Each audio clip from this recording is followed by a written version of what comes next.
Stellaris is one of the coolest games I know of, and its detailed self-built lore and interactive systems can and will keep me rambling about it for hours.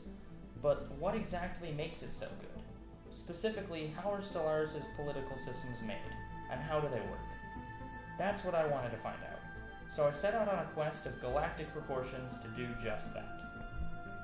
The political system in Stellaris is one of the most in-depth and innovative ones I've ever seen. But this brings the question, why? What was done to make it so good? The political systems in Stellaris are better and frankly more expansive than those in any grand strategy game I've played before. I wanted to explore the development and evolution of Stellaris as a whole, and how you interact with your own people as well as other empires in the various political systems. Over time, a relatively distinct political system evolved in Stellaris, and today it is mind-blowing, to me at least. There are numerous tie-ins to real-life politics, both national and international, from sanctions to rules of war, to wildlife preservation and economic laws. The Galactic Council has it all. Internally, the political system seems to get even more in-depth, and goes beyond simple voting mechanics.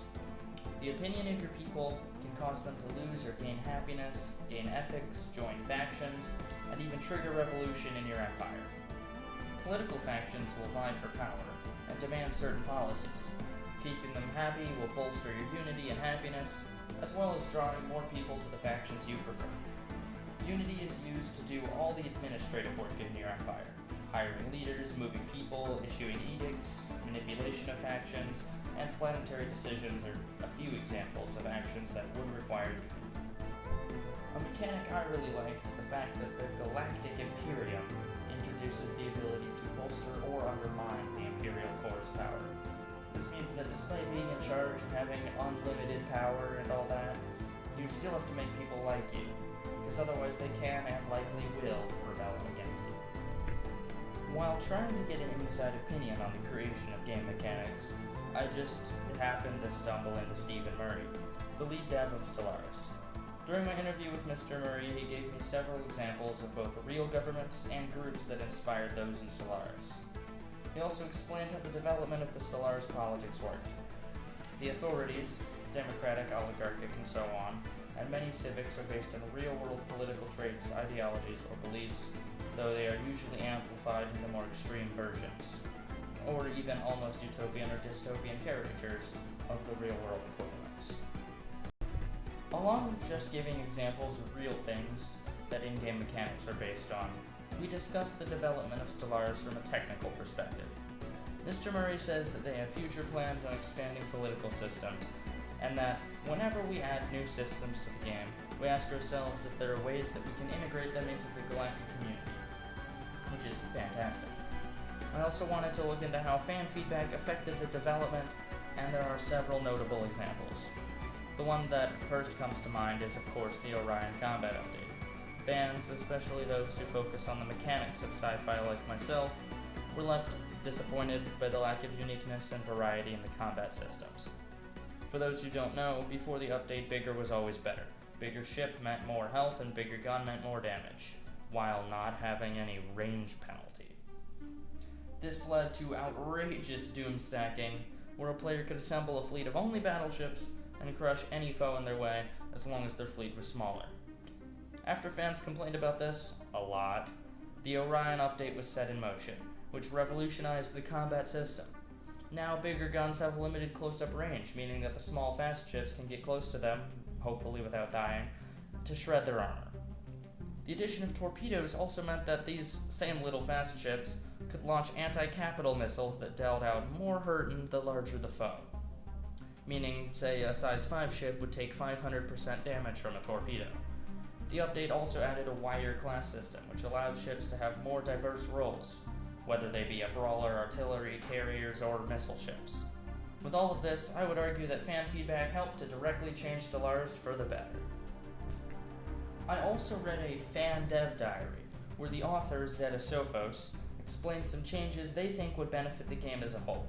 While the article is somewhat dated, being from 2020, most of the changes have not been seen to great effect in Stellaris, so I think it still applies. My favorite of the recommended changes is that factions, the internal political groups, have much greater power. I feel like that is currently the greatest weakness of the political systems. Throughout most of the game, I just leave them be and forget they're there. And it's really only if they start slandering or rebelling against me that I notice. Otherwise, them hating you pretty much affects nothing, as you can always just pump out Unity by the hundreds with buildings. As an improvement, Zetasofos suggests that factions should be able to vote on policies and government changes, which would make keeping them happy much, much more important. Factions would be able to cause negative events in your empire, including a faction-wide rebellion, not just one that's localized to a planet or system, which could majorly fracture your nation, depending on the size of the faction. Finally, I interviewed Chad Inglis, another dev on the development team. He gave some insights specifically on some newer content with regards to interacting with pre-FTL civilizations.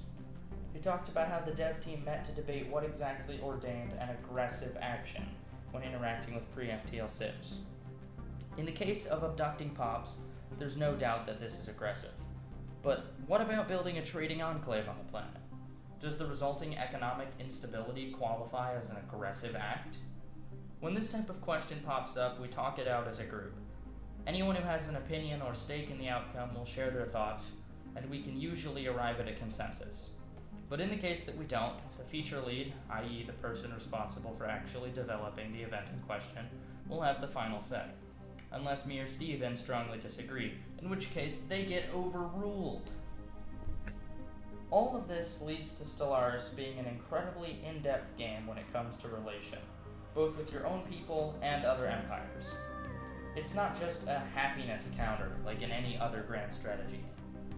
This makes it feel special and refreshing to play, while setting new standards that I hope will continue to be built upon in the future, whether it be Paradox games or any grand strategy game.